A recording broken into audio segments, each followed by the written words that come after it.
சந்திரதேவாய நமஹ. ஃப்ரெண்ட்ஸ், கேந்திரம் தோஷம்னு ஒரு தோஷம் உண்டு. இந்த கேந்திரம் தோஷம்னா சந்திரன் மூலியமா ஆகக்கூடிய தோஷம். இந்த கேந்திரம் தோஷம் ஒரு ஜாதகனுக்கு இருந்தால் மிகப்பெரிய பிரச்சனைகள் எடுத்துன்னு வந்து விட்டுவிடும். கேந்திரம்னா கேந்திரம் மூலியமா வரக்கூடியதுன்னு சொல்லுவார்கள். ஏன்னா கேந்திரம்னா எப்படி அந்த கேந்திரம் தோஷம் வரும்னுட்டு இது கஷ்யப் ரிஷி, பராசர ரிஷி, அகத்தியர் இது பற்றி பல பாடல்கள் பாடியிருக்கிறார்கள். அது என்னான்னு சொல்கிறேன்.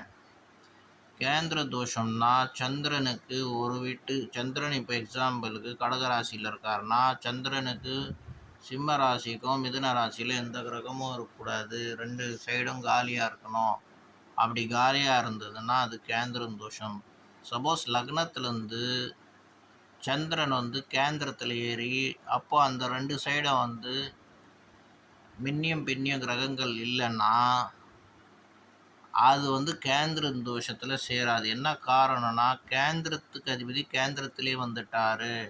எக்ஸாம்பிளுக்கு லக்னத்துலேருந்து 4ஆம் இடம் 7ஆம் இடம் அந்த மாதிரி உட்காந்துட்டார் 10ல் உட்காந்துட்டாரு.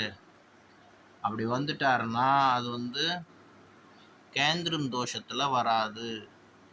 இந்த மாதிரி கேந்திரம் தோஷம் இல்லைன்னா குரு பகவான் பார்த்துட்டாரு, இல்லை செவ்வாய் எந்த பார்வை பார்த்துட்டாலும் கேந்திரம் தோஷம் பங்கமாயிடும்.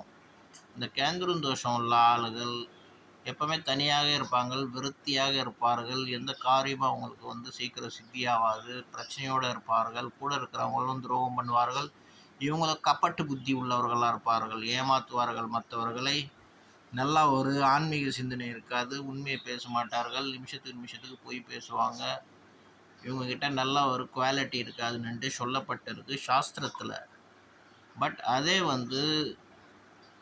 பிரகஸ்பதி குரு பகவான் 7ஆம் பார்வை, 5ஆம் பார்வை, 9ஆம் பார்வை, இல்லைன்னா செவ்வாய் 8ஆம் பார்வை, 4ஆம் பார்வை, எந்த ஒரு பார்வை 7ஆம் பார்வை பார்த்துட்டாலும் இந்த கேந்திரம் தோஷம் பங்கமாகிவிடும்.